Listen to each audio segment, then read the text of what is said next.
Assalamualaikum warahmatullahi wabarakatuh. Bismillahirrahmanirrahim. Ashhadu an la ilaha illallah wa ashhadu anna Muhammadar Rasulullah. Allahumma salli ala sayyidina Muhammad wa ala ali sayyidina Muhammad. Rabbi syrah li sadri wa yassir li amri wahlul 'uqdatam min lisani yafqahu qawli. Amin. Bismillahirrahmanirrahim. Salam hormatku, salam ta'zimku buat para sahabat-sahabat tercintaku, jamaah uripi Allah dimanapun Anda berada, baik yang ada di dalam ataupun yang ada di luar negeri.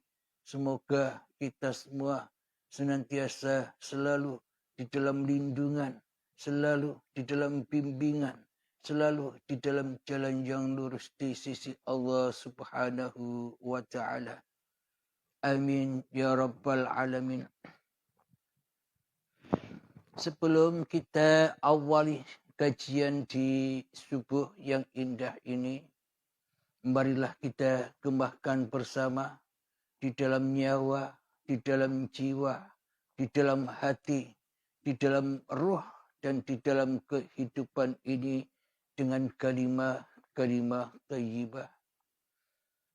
Subhanallah walhamdulillah wa la ilaha illallah wallahu akbar wa la hawla wa la quwwata illa billahil aliyil azim.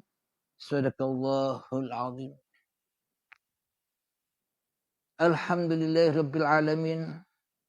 Pada pagi hari ini tanggal 22 Januari tahun 2022, saya umumkan kepada seluruh manusia bahwa saya adalah seorang Rasulullah. Seorang Rasulullah. Seorang Rasulullah. Apa tujuan saya umumkan demikian? Tujuannya hanyalah supaya seluruh manusia sadar, seluruh manusia kembali kepada Tuhannya.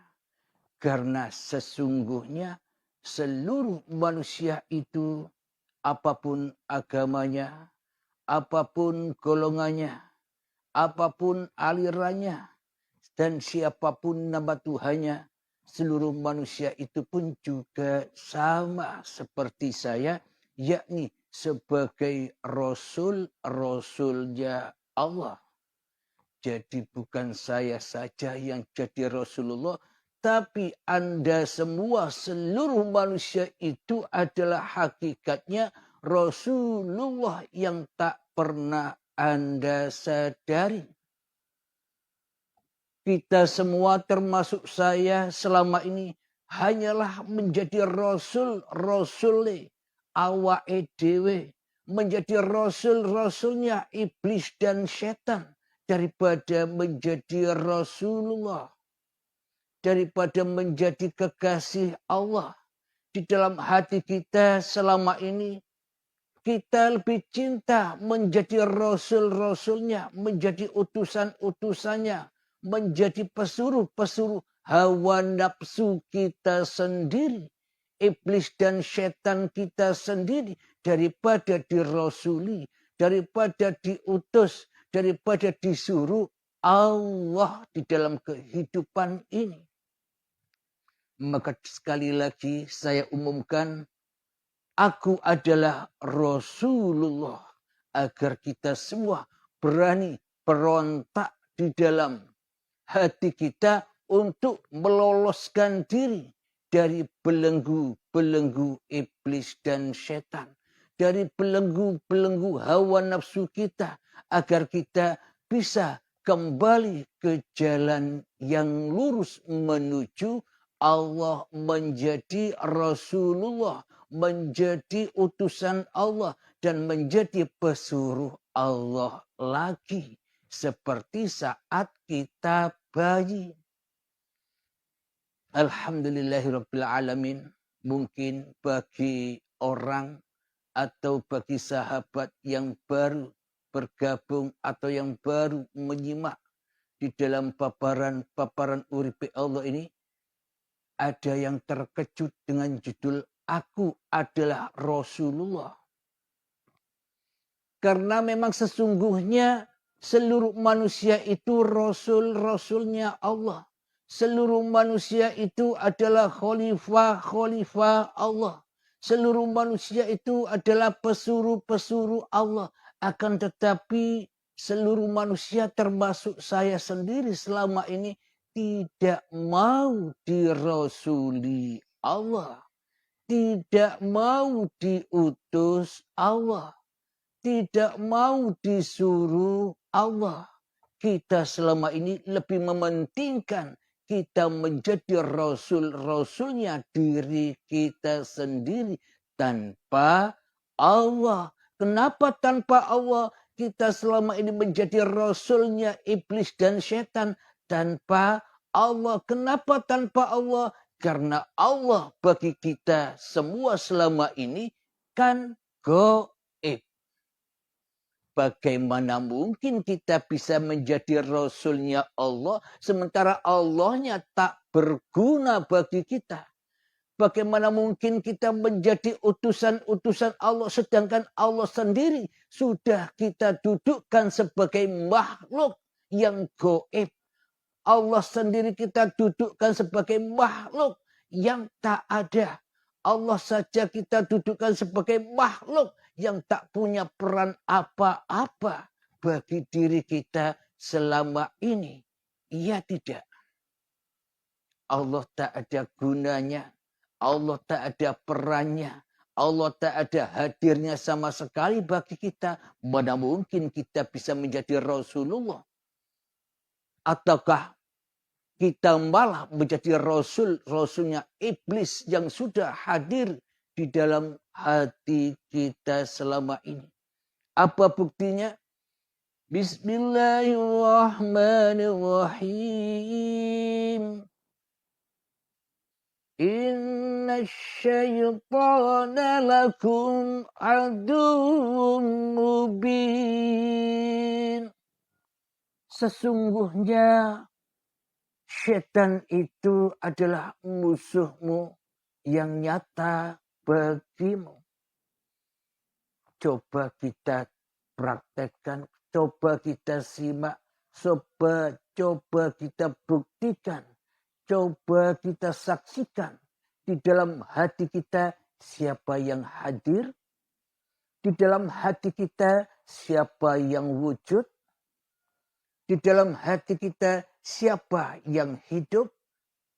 Di dalam hati kita siapa yang perkasa dan yang berkuasa atas hidup dan badan ini? Tentunya selama ini kita yang merasa mengaku-akui bahwa hidup ini adalah hidup kita. Badan ini adalah badan kita. Ilmu ini adalah ilmu kita. Ibadah ini adalah ibadah kita. Sholat ini adalah sholat kita. Kekayaan ini adalah kekayaan kita. Dan semuanya kita Tuhani sendiri tanpa Tuhan. Itulah iblis itu yang ternyata adalah diri kita sendiri ketika kita masih keras hati kita melebihi kerasnya batu. Ya tinggal di dalam jahanam. Tinggal di dalam ketersesatan. tinggal di dalam kekufuran, tinggal di dalam kekafiran di sisi Allah, terhijab hatinya, terbelenggu hatinya dari Allah. Karena kita selama ini hanyalah cinta menjadi utusan, cinta menjadi rasul, cinta menjadi pesuruh hawa nafsu kita sendiri saja yang cintanya hanyalah terhadap dunia. Hubbud dunya. Alhamdulillahirabbil alamin. Itulah bukti-bukti yang sangat amat nyata bahwa kita termasuk saya selama ini hanyalah pertuhankan iblis dan setan. Hanyalah pertuhankan kepada kekufuran diri kita sendiri. Kita pertuhankan hanyalah kepada kekafiran kita sendiri terhadap Tuhan. Kita selama ini hanyalah menyerupai Tuhan dengan diri kita sendiri di hati kita. Menghadirkan diri kita sendiri di hati kita. Mewujudkan diri kita sendiri di hati kita. Menghidupkan diri kita sendiri di hati kita. Mengkuasakan diri kita sendiri di hati kita. Sehingga kalimat Inna sholati wa nusuki wa mahyaya wa mamati lillahi rabbil alamin. Tak berlaku, tak berlaku, tak berlaku walaupun sebiji darah di dalam hati kita.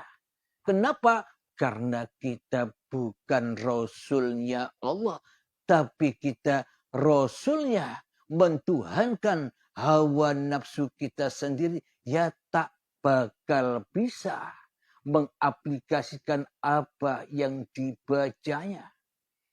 Karena selama ini kita hanya mabuk dunia, mabuk agama, mabuk akidah, mabuk kekayaan, mabuk ilmu, mabuk amal. Sehingga inna sholati wa nusuki wa mahyaya wa mamati. Hanyalah kaligrafi, hanyalah pedoman, hanyalah kamuflase saja. Tak ada imbasnya sama sekali di dalam hati kita. Kenapa? Karena kita tidak bertuhankan Allah di dalam hati kita. Kecuali mentuhankan diri kita sendiri. Maka takkan pernah bisa masuk ke dalam area atau alam ilahiyah. Karena Allah tidak pernah kita pertuhankan di dalam hati kita. Karena Allah tidak pernah kita wujudkan di dalam hati kita. Karena Allah tidak pernah kita hidupkan di dalam hati kita. Karena Allah tidak pernah kita kuasakan di dalam hati kita. Karena Allah tidak pernah kita hadirkan seumur hidup kita di hati kita selama ini. Mana bisa kita bertuhankan kepada Allah. Apalagi Islam, apalagi selamat. Jadi bila ingin selamat, ingin pasrah, ingin memasrahkan semua kehidupan dan semua lakunya badan ini, ya wajib kembali dulu kepada Allah, menjadi Rasulnya Allah, maka selamatlah jiwa kita. Bila kita menjadi Rasulnya hawa nafsu kita sendiri, ya nikmatilah dengan kebakaran api jahanam yang ternyata di dalam hati kita selama ini selalu dan selalu diliputi oleh hubbud dunya yang membakar tiap-tiap diri manusia kita selama ini. Alhamdulillahirabbil alamin. Sudah beranikah engkau? Sudah beranikah Anda sekalian menetapkan di dalam hati Anda bahwa Anda hanyalah Rasulullah, bukan Tuhan. Selama ini kan kita tidak sadar bahwa diri kita mengaku-aku di dalam hati kita sebagai Tuhannya diri kita sendiri. Kita tidak sadar karena kita terlena dengan cumbu rayunya iblis dan setan sehingga kita tidak menyadari itu semua. Jangan ngaku jadi nabi, kata iblis dan setan. Jangan ngaku jadi rasul, kata iblis dan setan. Nanti kamu murtad, kata iblis dan setan. Guna untuk mencegah bahwa kita tidak bisa kembali kepada siapa yang menciptakan kita. Supaya iblis dan setan tetap menyesatkan hati kita dari Allah. Supaya kita tidak kembali menjadi utusan Allah. Supaya kita tidak kembali hati kita menjadi rasul-rasulnya Allah. Supaya kita tidak bisa ketemu dan bisa disuruh oleh Allah. Kecuali dirasuli iblis. Kecuali diutus iblis. Kecuali disuruh dan disuruh serta menjadi budak-budaknya iblis dan setan daripada menjadi budak Allah. Daripada menjadi Abdullah. Jadi iblis dan setan itu membisik-bisikkan hati kita selama ini. Wahai fulan, hidup ini adalah hidupmu. Badan ini adalah badanmu. Ilmu ini adalah ilmumu. Amal ini adalah amalmu. Kekayaan ini adalah kekayaanmu. Keberhasilan ini adalah keberhasilanmu. Pangkat ini adalah pangkatmu. Jabatan ini adalah jabatanmu. Maka rengkuhlah. Maka pegang erat apa yang menjadi milikmu.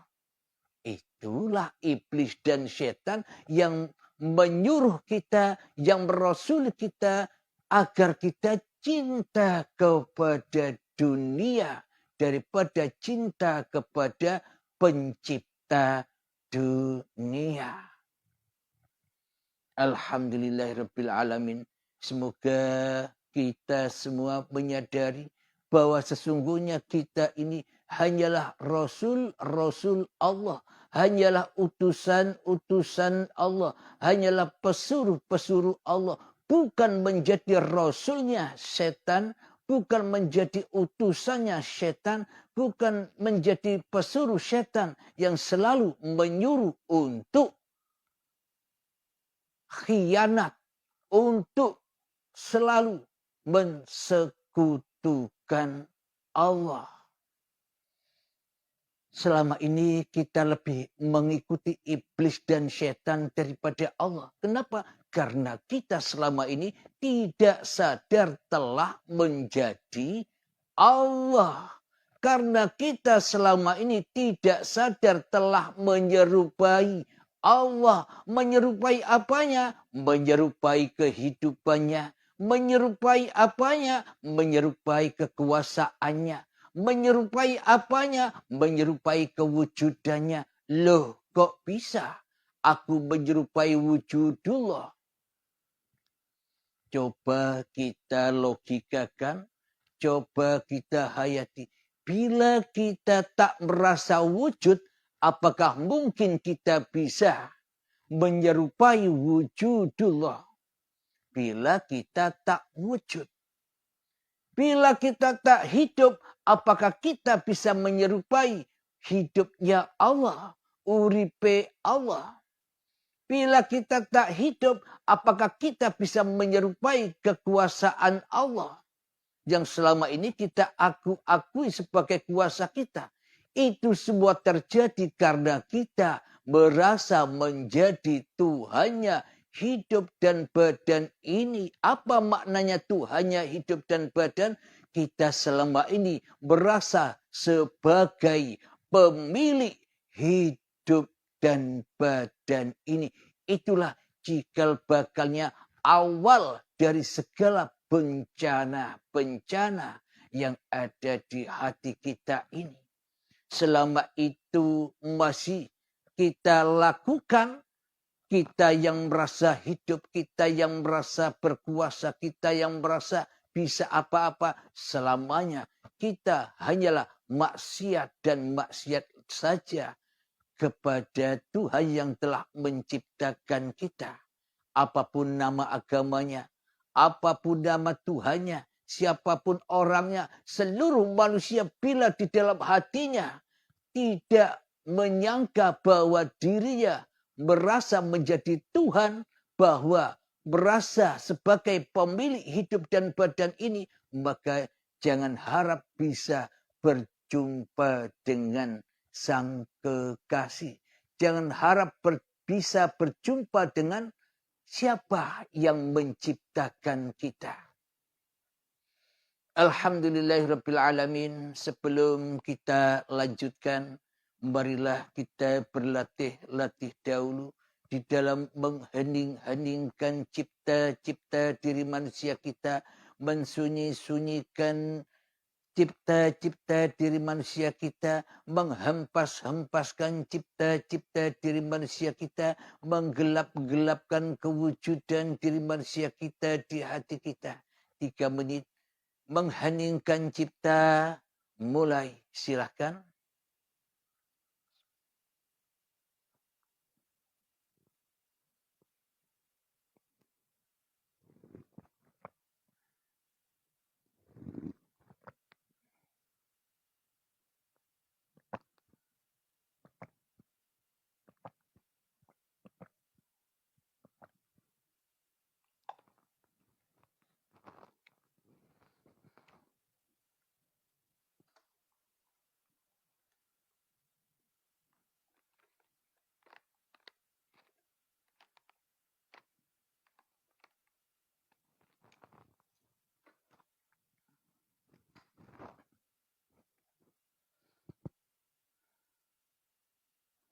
Alhamdulillahirrabbilalamin. Mengheningkan cipta selesai. Mari kita lanjutkan kembali. Mari kita buka di dalam surat Al-Isra. Ayat yang pertama. Bismillahirrahmanirrahim. Subhanalladzi asra bi Muhammadin bin Abdullah. Mohon maaf, apakah bacaannya begitu? Jika Isra Mi'raj itu hanyalah peristiwa Isra Mi'raj itu hanyalah bagi Kanjeng Nabi Muhammad saja, maka pasti ayatnya bilang demikian. Bila para nabi dan para rasul itu hanyalah bagi Nabi Muhammad saja, pasti ayatnya bilang demikian. Bilang begini. Subhanalladzi asra bi Muhammadin bin Abdullah. Jadi tidak ada yang bisa Isra Mi'raj. Jadi tak ada yang bisa ketemu Tuhan. Jadi tak ada yang bisa memandang wajah Tuhan. Jadi tak ada yang bisa menyaksikan Tuhan kecuali Muhammad Rasulullah saja. Bila ayatnya demikian. Jadi yang jadi nabi terbatas. Yang jadi khalifah terbatas. Yang dihidupi Allah terbatas. Yang diciptakan Allah terbatas. Kenapa? Karena ada Tuhan-Tuhan selain Allah, yakni kita sendiri sebagai Tuhannya. Kita yang menghijabi, kita yang merahasiai Tuhan itu sendiri. Supaya apa? Supaya kerajaan hawa nafsu kita tidak terusik oleh Allah. Maka Allah kita goibkan, yang kita wujudkan hanyalah diri kita sendiri. Maka dari itu kita tidak menerima ayat-ayat Allah selama ini. Hanya dusta dan dusta saja kita di dalam beragama. Agama apapun, namanya siapapun orangnya, sama saja. Ketika di dalam hatinya ia mempertuhankan dirinya daripada mempertuhankan Tuhan yang telah menciptakan dirinya. Ayat yang benar adalah Bismillahirrahmanirrahim. Subhanalladzi asra bi'abdihi lailan. Maha suci Allah yang telah memperjalankan hambanya di suatu malam. Apakah hamba Allah? Apakah ciptaan Allah? Apakah kekasih Allah? Apakah khalifah Allah hanyalah Nabi Muhammad saja? Lalu apakah kita semua umat manusia bukan hamba Allah? Bukan kekasih Allah? Bukan buatan Allah? Bukan rasul-rasulnya Allah?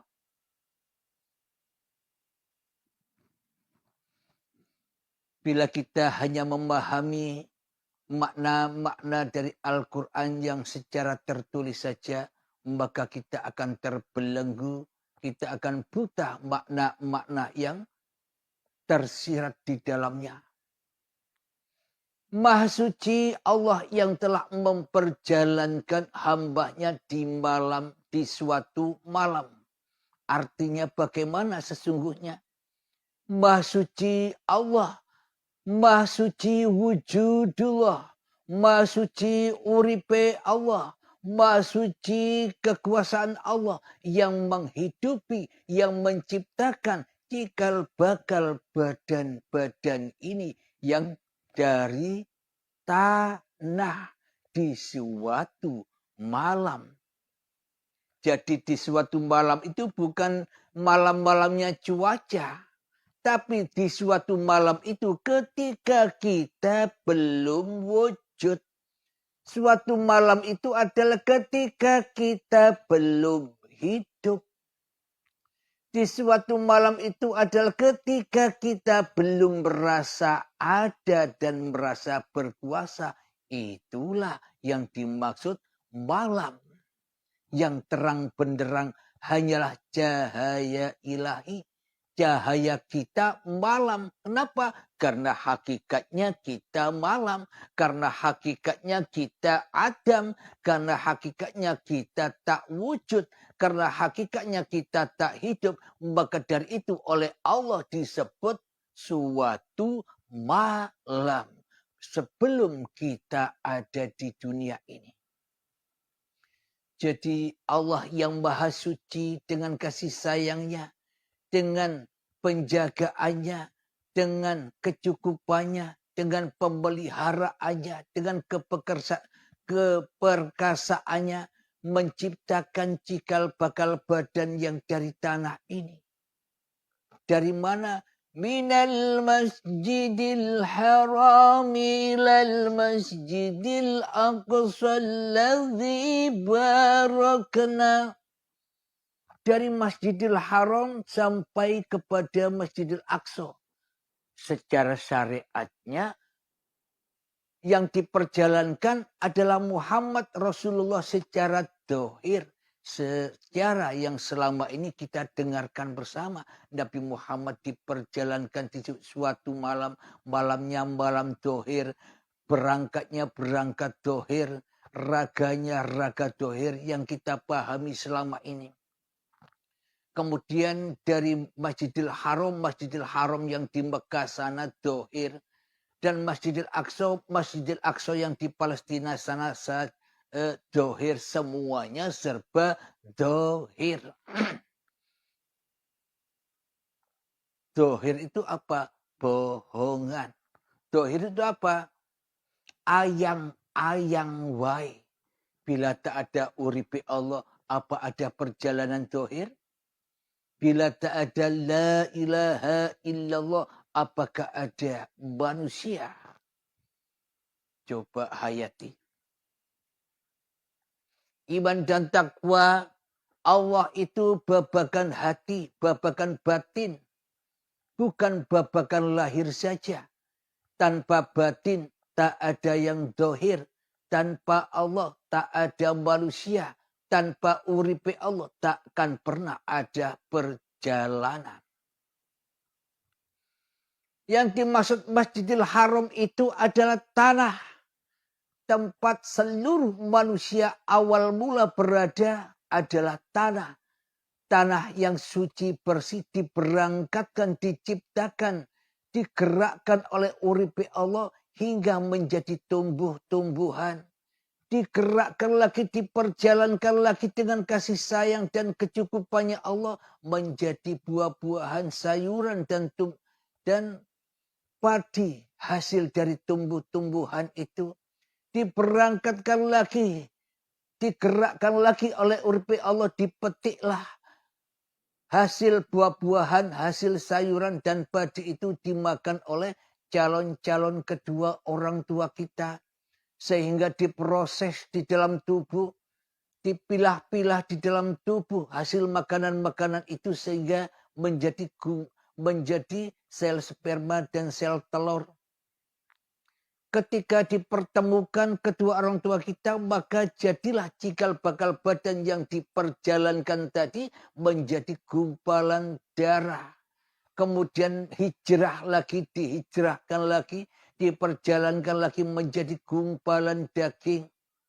Dan dikatakan, diabadikan di dalam Al-Quran ketika manusia badan-badan ini terbentuk sebagai gumpalan daging, kutiupkan rohku.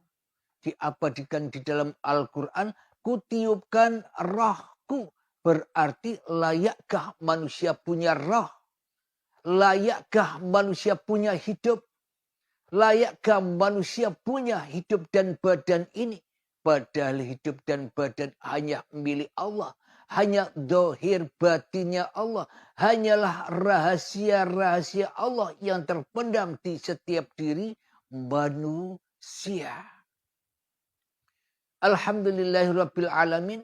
Makna dari kutiupkan roh adalah kuhidupi sejak awal kuciptakan dari tanah badan-badan ini, tetap kuhidupi sampai menjadi gumpalan daging. Jadi tidak ujuk-ujuk, tidak serta-merta ketika menjadi gumpalan daging ditiupkan kehidupan. Mana mungkin bila tak ada kehidupan, tiba-tiba tanah langsung jadi daging, gumpalan daging. Jadi ada prosesnya dulu. Ketika di tanah pun bersama uripe Allah. Di tumbuhan pun bersama uripe Allah. Dan sampai menjadi gumpalan darah, gumpalan daging sampai menjadi janin. Kemudian disempurnakanlah, dilahirkanlah sebagai bayi yang suci. Bayi yang suci itulah yang dimaksud Masjidil Aqsal ladzi barakna. Jadi bayi yang suci itulah cikal bakalnya Rasul Allah. Siapa? Seluruh manusia. Maka dari itu Kanjeng Nabi Muhammad diutus, para nabi dan para rasul diutus hanyalah untuk mengumandangkan, hanyalah untuk mengingatkan seluruh manusia agar kembali kepada Allah, agar kembali kepada asal usulnya, agar kembali menjadi utusan-utusan Allah, agar kembali menjadi rasul-rasul Allah, agar kembali menjadi pesuruh-pesuruh Allah. Kenapa? Karena kita selama ini di alam atau di area jahiliyah. Jahiliyah bersama iblis dan setan. Kita dibodoh-bodohi iblis dan setan. Kita diadu domba antar umat beragama oleh iblis dan setan. Karena kita ikut iblis dan setan. Dengan mudahnya iblis dan setan mengadu domba umat manusia. Karena manusia selama ini menjadi rasulnya iblis dan setan. Alhamdulillahirrabbilalamin. Haulahu linuriyahu min ayatina. Jadi untuk apa bayi ini dilahirkan ke dunia? Supaya agar bisa menyaksikan ayat-ayat Allah. Jadi kanjeng Nabi Muhammad diperjalankan Isra Mi'raj supaya bisa bertemu Allah. As-salatu bi'rajul mu'minin. Salat itu adalah tempat bertemunya hamba dengan Tuhannya. Salat yang mana? Apa salat 5 waktu? Bukan salat 5 waktu. Tapi salat yang menjaga tongkatnya. Salat itu adalah menjaga tongkat akibat salat. Tegakkan tongkatmu. Tegakkan kehidupanmu. Tegakkan bahwa hidup ini bukan hidupmu. Maka dari itu para nabi dan para rasul identik dengan membawa tongkat. Tapi saya tidak punya tongkat secara dohir. Maknanya tongkat itu adalah di dalam hati kita selalu berpegang teguh dengan hablum minallah, tali-tali Allah. Itulah tongkatnya untuk mengembala kambing, untuk menggembala domba, untuk menggembala hawa nafsu kita ini. Supaya selamat menuju Sang Maha Pencipta. Itulah bukti-bukti yang sangat amat nyata bahwa kita ini adalah rasul-rasulnya Allah. Bukan rasul-rasulnya iblis dan setan. Tergantung kita. Kita mau kembali menjadi Rasulullah sebelum mati. Atau sebelum datangnya syakaratul maut. Ataukah kita masih cinta terbelenggu oleh kerasulan-kerasulan, yakni mempertuhankan iblis dan setan, yakni hawa nafsu kita sendiri di hati kita dengan menggoibkan Allah. Jadi tanda-tanda di dalam hati kita bahwa kita ini menjadi rasul-rasulnya iblis dan setan, bukti yang sangat amat nyata, Allah goib. Allah tidak ada. Allah rawujud. Allah rahidup. Semua dikuasai oleh manusianya. Kehidupan di dunia ini. Itulah tanda sebagai rasulnya iblis dan setan. Dan sebagai tanda hati menjadi Rasulullah ketika manusianya sudah kembali kepada keadamannya. Sudah sujud kepada keadamannya. Maka yang ada hanyalah la ilaha illallah. Yang bisa menyaksikan Allah hanyalah zatnya sendiri. Dan yang bisa menciptakan manusia.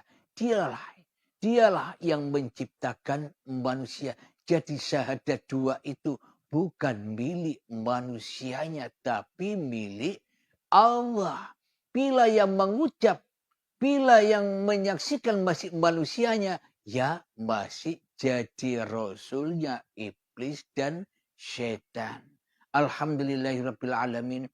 Semoga saya dan semoga kita semua senantiasa diberi kepahaman, diberi kesadaran oleh Allah Subhanahu wa taala agar kita mempersiapkan diri sebelum datangnya syakaratul maut dengan membawa tongkat-tongkat kerasulan, dengan membawa tongkat-tongkat amanah yang mana amanah-amanah itu hanyalah milik Allah, bukan milik manusianya. Inilah yang dimaksud hati yang lillahi ta'ala.